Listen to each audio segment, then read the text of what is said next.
Hi everyone, this is Shine Bright and welcome to my channel Think Outside of the Box. Today I'm planning to talk a little bit about my rebel role. That role I played during high school, especially because it was so difficult to do the transition from a school that specialized in people with physical disabilities and then going to a school that were not ready to receive a person with a physical disability in terms not of architectural barriers, but barriers from the heart, which are the most difficult to remove or to get rid of. The architecture barriers, if you're confronting a set of stairs, then someone can just create a ramp or build an elevator there and you're done. The barriers from the heart or attitudinal barriers, those are difficult and they're not impossible, but it takes longer to remove. And so during that time of me trying to remove those barriers from the heart, I went through a phase of being a rebel in a good way. I wanted to demonstrate to everyone that being in a wheelchair didn't mean that I had to stop living or I had to modify my dreams and not, dream too big. On the contrary, I wanted to demonstrate to them that yes, everything is possible. You have to have faith. You have to have perseverance. You definitely need to believe in yourself and have people along the way that will be willing to help you in achieving those goals. So what type of things that I did during that phase of being a rebel? The first one was I wanted to try out to becoming a professional model. So at the beginning, my family were a little bit like, what? You want to be a professional model? And I yes, yep, definitely. That's what I want. And they were very supportive in the process. And when I graduated, one of the tests was actually do a runway in JCPenney's, I remember, in a mall there with two change of dresses. And it was an amazing experience because I felt like I was creating awareness out there. Not only proving to myself, but proving to everyone around, and hopefully being a role model for other people with physical disabilities that, hey, if you want to be a model, you definitely can. If you want to run the cutway, you can. So I did that in my scooter. And again, the experience was fascinating. I did a lot of working with photography as well. However, the interesting thing is that in that time, it was still a little bit of a taboo being a model and having a physical disability. So at the end of the video, you will see some of the pictures of my work, but you're not going to see the wheelchair. My goal now is to, when I recover from the surgeries that I'm going through, my goal will be to do modeling again, but using my wheelchair as well to show it, to open the eyes, minds, and hearts of people out there and see that even if you have a physical disability, you're beautiful and you are amazing and you can definitely be sexy. Why not? And so if someone from Victoria's Secret is watching this, yes, I am definitely interested in becoming one of your angels on wheels. So consider that. That would be awesome. The second thing that I did was scuba diving. Scuba diving was an amazing experience. My family was a little bit hesitant about it just because of, I guess, being concerned for my safety or health, but they allowed me in the VA hospital in Puerto Rico to take the courses with the veterans. So the staff that were teaching and accompanying everyone to do the test in the water were doctors and nurses. So I was in good hands, and it was a fascinating experience. I love the water so much. I think it's one of the best therapies we can have because we don't have the force of gravity against us, and we can move better and do more exercise. Um, and it was fascinating. Again, that is something that I totally recommend to anyone out there that wants to do different types of water sports. Talking about water sports, the third thing I did was water skiing. I know, oh my God, that was an experience to say the least. It like you have the ski, a special ski. It's only one. There is a chair on top, and I think it's screwed. I don't know the mechanics of it, but then you sit there, and since I'm not as strong to hold only the line, I don't know how you call it, so I apologize for that. They let me hold it, but they put something around me, around my waist. So when the boat started the motor, then I would be pulled by my waist more than anything else. And it was interesting. And my family didn't want me to do this one, but they were there, of course. And I was like super excited. I love fun things. I guess I love the adrenaline rush or something like that. When the boat started, it was great. Everything was going perfect. Suddenly, the chair actually detaches from the board, and the board hits me right on my forehead before I like crash to the water. Mind you, that crashing in the water is like crashing on the wall. I did not know that until then.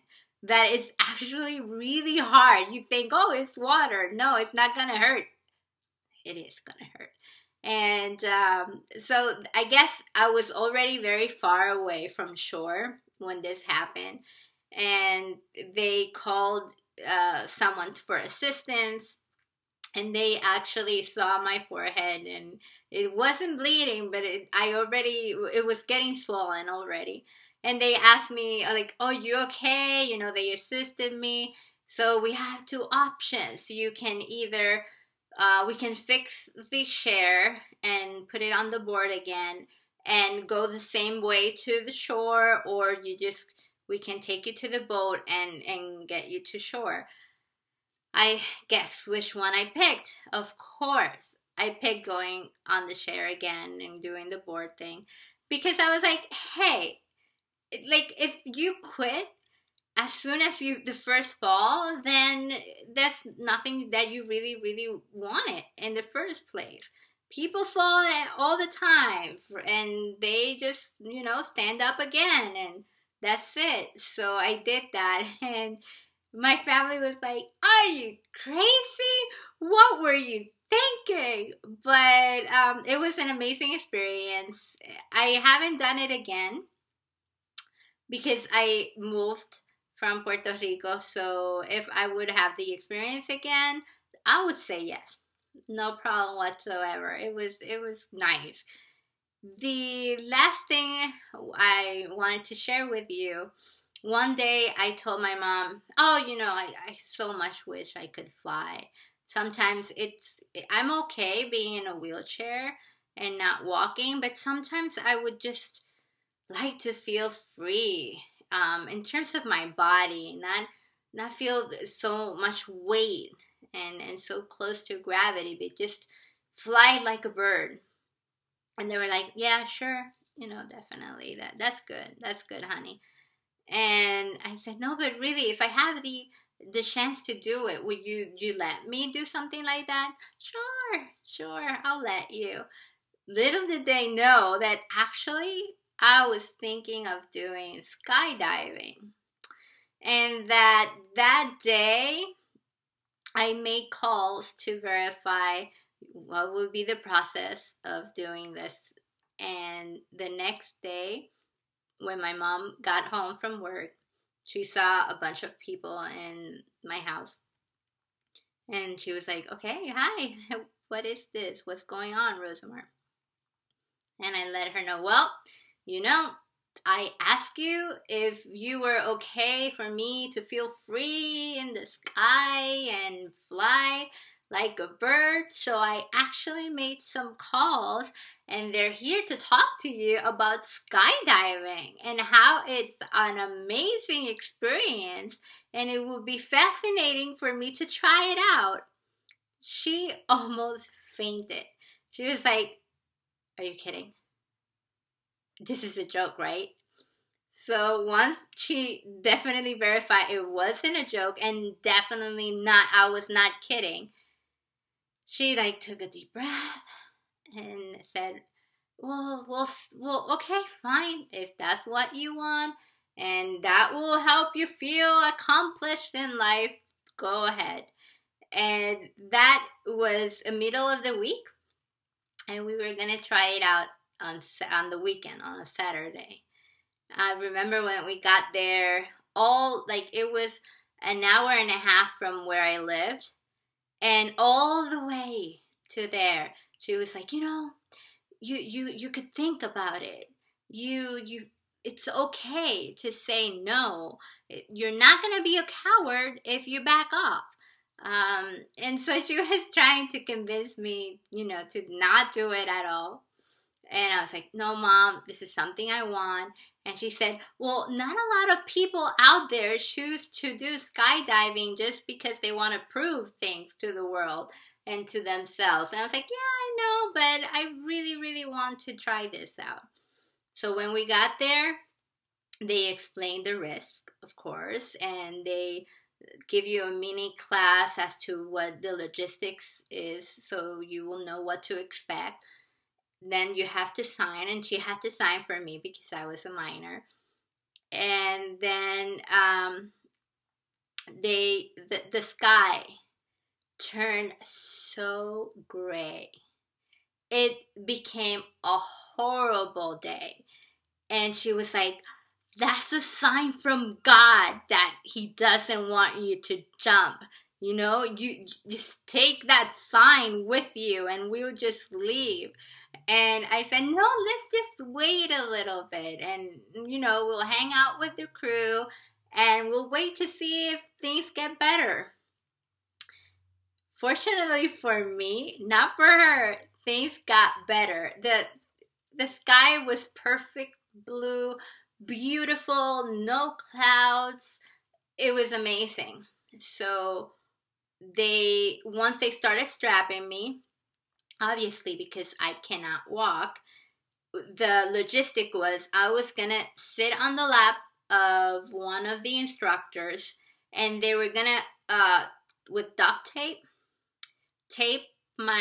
our feet together. So my left foot with his left foot, and right foot with my right foot, and then with a strap around us.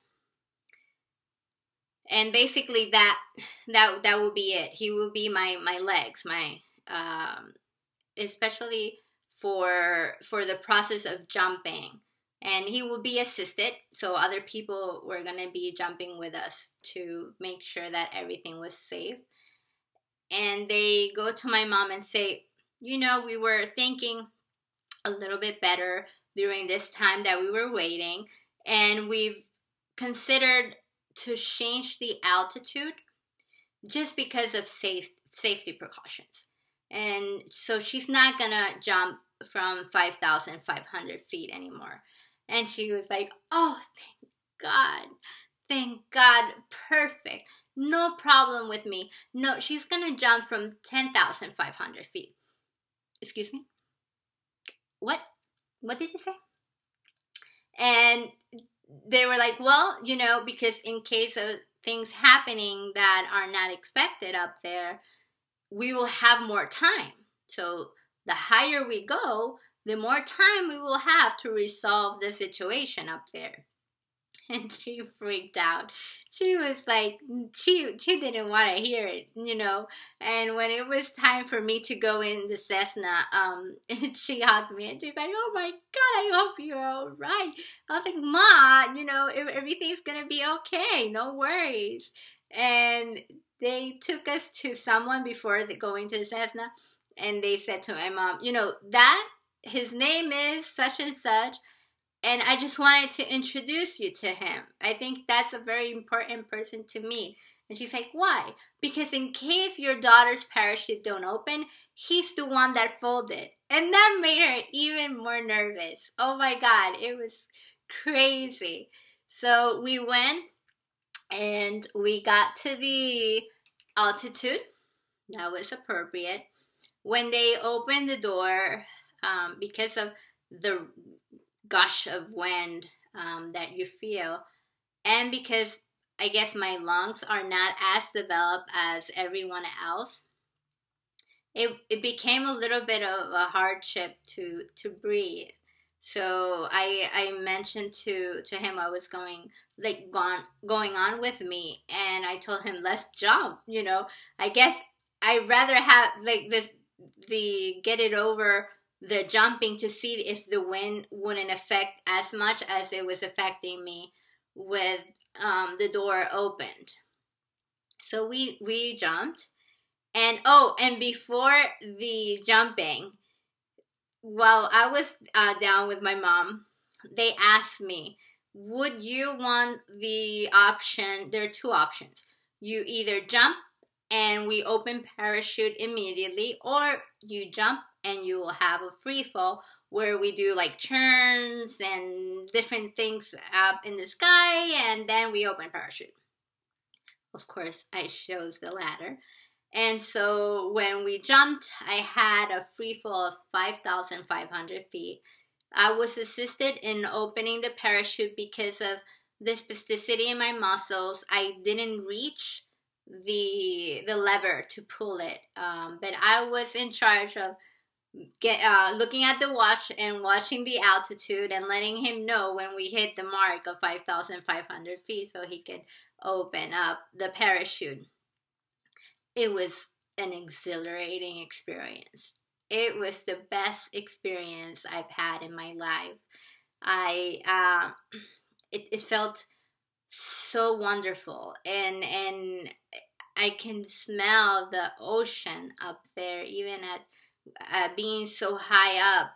You could still feel it and sense it, and it was something that I will always cherish. I had a video and I lost it. If not, I would have put a little bit on this video as well. I only have one picture of that memory, and I will put it at the end of this video.